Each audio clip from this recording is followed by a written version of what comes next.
Bien, me presento ante los participantes del Congreso Internacional de la Discapacidad Visual en Línea, al cual he sido invitado a participar. Me llamo Fernando Raúl Pacheco Troncoso, mi nacionalidad chileno, soy profesor de matemática de enseñanza secundaria, magíster en educación y soy no vidente, ciego total. Cuando se me invitó a participar de este evento, la verdad es que me pareció tremendamente atrayente la oportunidad de poder conversar con ustedes desde mi calidad de profesor de matemática sobre un tema sensible fundamentalmente para los estudiantes de enseñanza primaria, enseñanza secundaria y por supuesto enseñanza superior, que son los estudiantes ciegos o con déficit visual. ¿Y cuál es ese tema? El tema de la evaluación de los aprendizajes en matemática pensado en aquel estudiante, aquel alumno que está incluido en una escuela de sistema normal.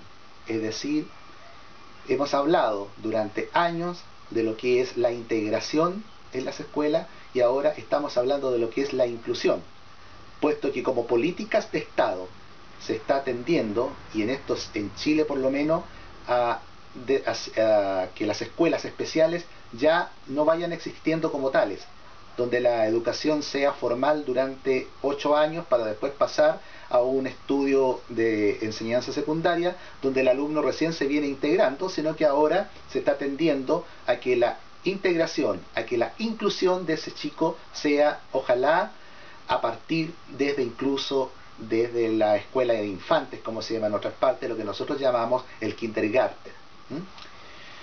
Bueno, eso trae sus ventajas y trae sus desventajas. ¿Qué no es el tema del cual yo tengo que conversar con ustedes? Yo me voy a centrar fundamentalmente, exclusivamente, en el tema de la enseñanza de la matemática. Si nosotros pensamos en un estudiante con su vista normal, el cual el aprendizaje de la matemática desde muy pequeñito es a través de material concreto para ir de lo concreto a lo abstracto, ¿cómo no podemos pensar que con mayor razón tiene que ser tremendamente dificultoso para el niño que es chico y que es ciego, o aunque tenga un remanente visual, pero ya la capacidad comparada con aquel niño que no la tiene es tremenda? Lo concreto es fundamental para que de ahí pueda él pasar a lo abstracto.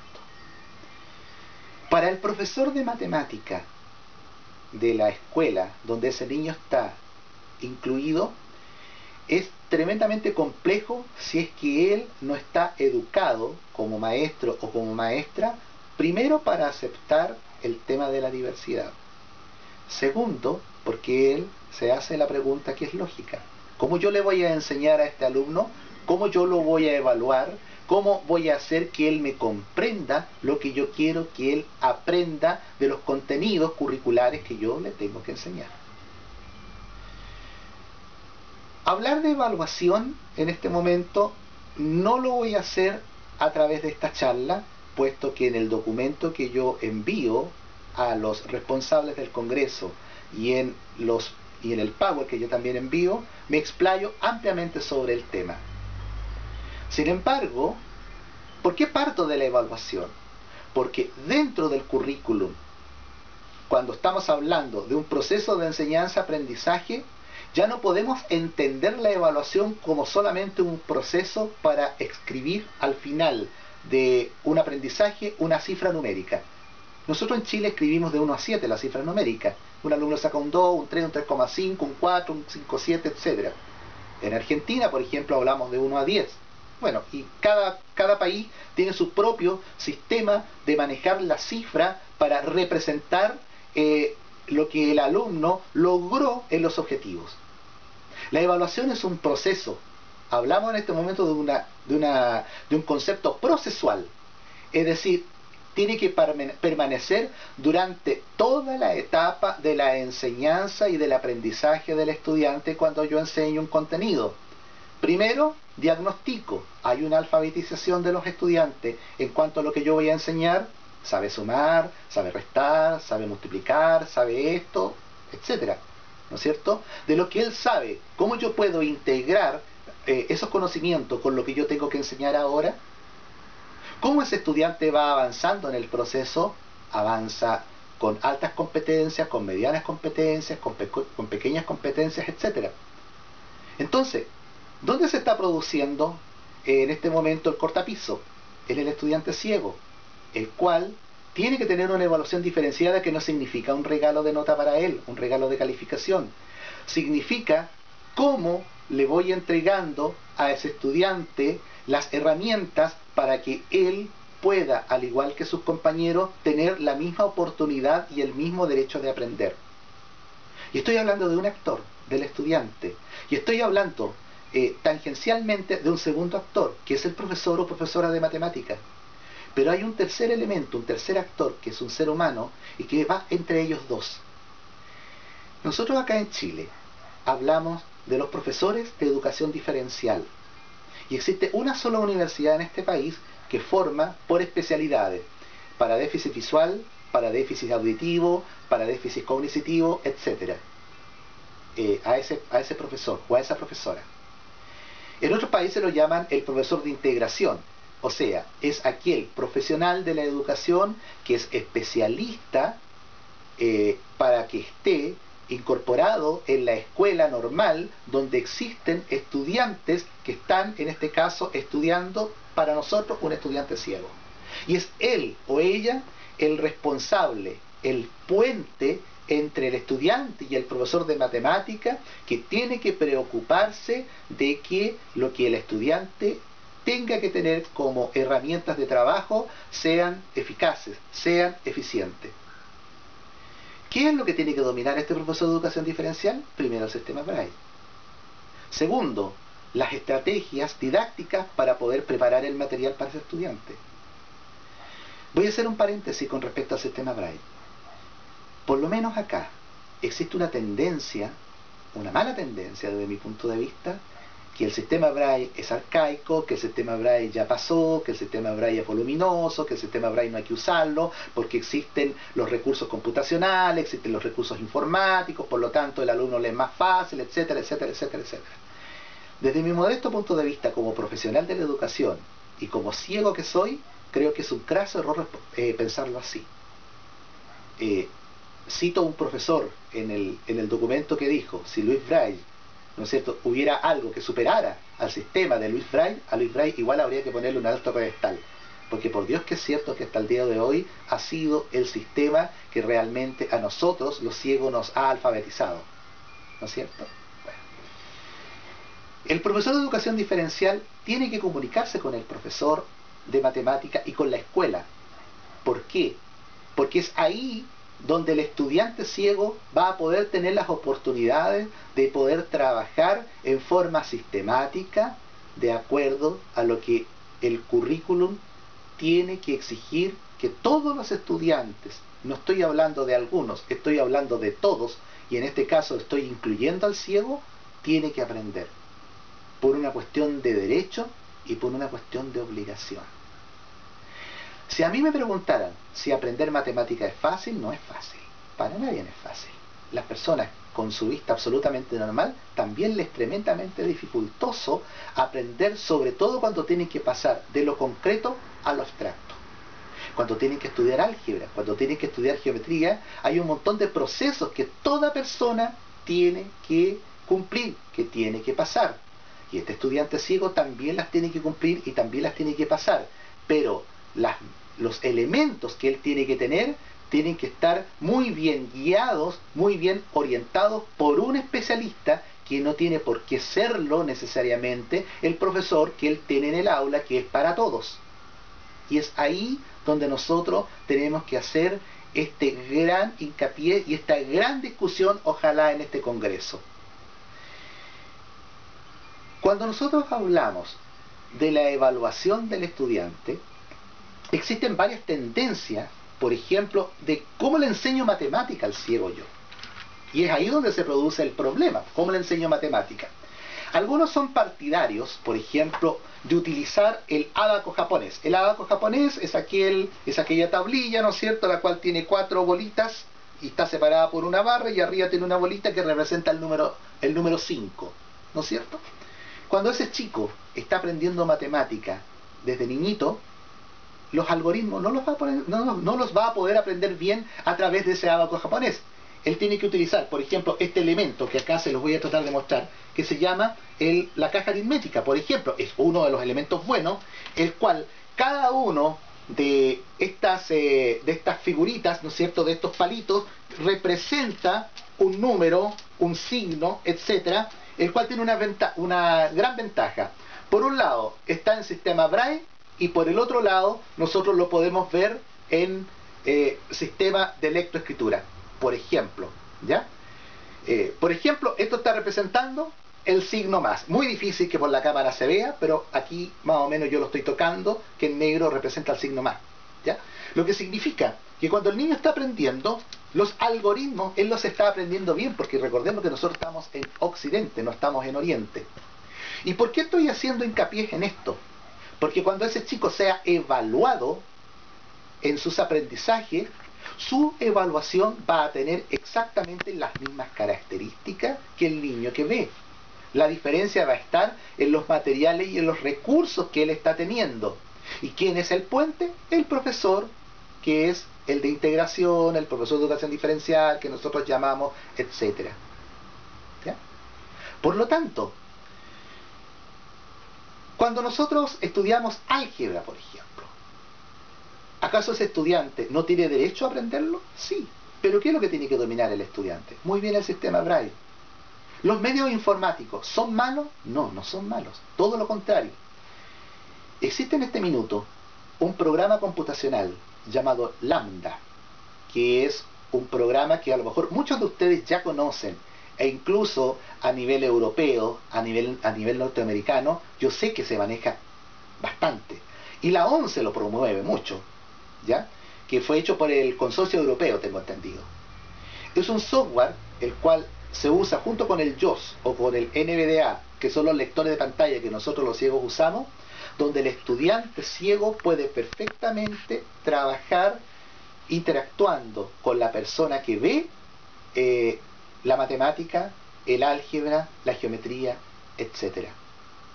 Y esos elementos están ahora. Por lo tanto, la dificultad para que ese estudiante tenga una evaluación no es del estudiante propiamente tal, está en cómo los profesionales le entreguen al muchacho o a la muchacha ciego o con déficit visual los recursos. No quiero yo contar mucho de mi experiencia. Yo tuve un remanente visual muy grande cuando pequeño y estuve en una escuela de ciegos donde estudié el sistema Braille de lectoescritura y también estudié el sistema en tinta, lo cual agradezco tremendamente. ¿Por qué lo agradezco tremendamente? Porque cuando perdí la vista, me quedó en mi cerebro la imagen visual, lo que me significó a mí no poder depender tanto, ¿no es cierto?, en mi profesión de lo que era el haber visto la figura, los elementos matemáticos, etcétera, etcétera, etcétera. ¿Ya? Y el sistema Braille, porque no me analfabetizó. Muchas personas y especialistas no son partidarios de que el niño que tiene remanente visual aprenda el sistema Braille, porque dicen que se va creando en ese estudiante una especie de trauma, etcétera. Bueno, esa es otra discusión que también nosotros tenemos que tener en equipo para saber qué es lo mejor para ese estudiante que está en una escuela y tiene un remanente visual y tiene una posibilidad de perder su vista. ¿Cómo él va a quedar? Por lo tanto, para ir pensando ya en cuál es el tema que yo estoy exponiendo. Primero, ¿cómo nosotros tenemos que evaluar a nuestros estudiantes ciegos en la asignatura de matemática?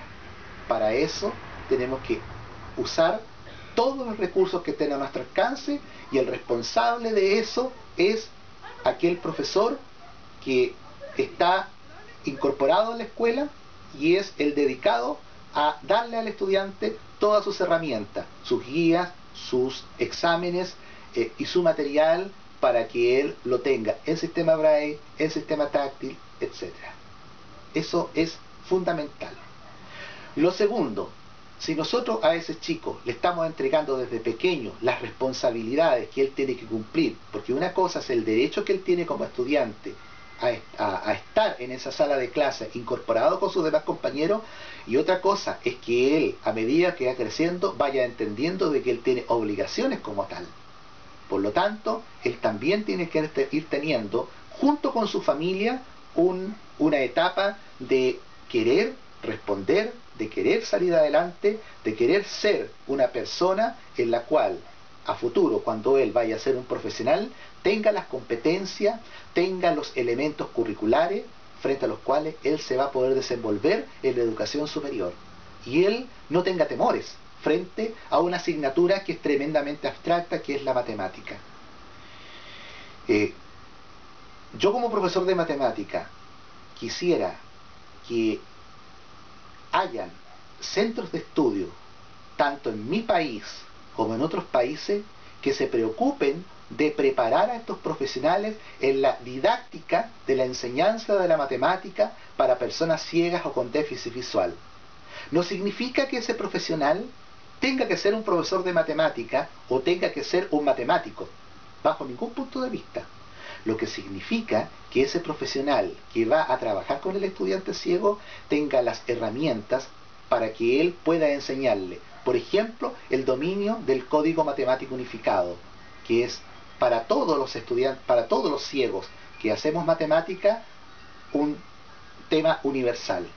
Que él tenga un dominio del sistema Braille, que él sepa cómo trabajar con el Excel, cómo trabajar con el Lambda, cómo trabajar con YouTube, por ejemplo, que hay tanto video interesante donde yo puedo encontrar clases de diferentes expositores de diferentes temas, bueno, en este caso de la matemática, de álgebra, de cálculo, de aritmética, etcétera.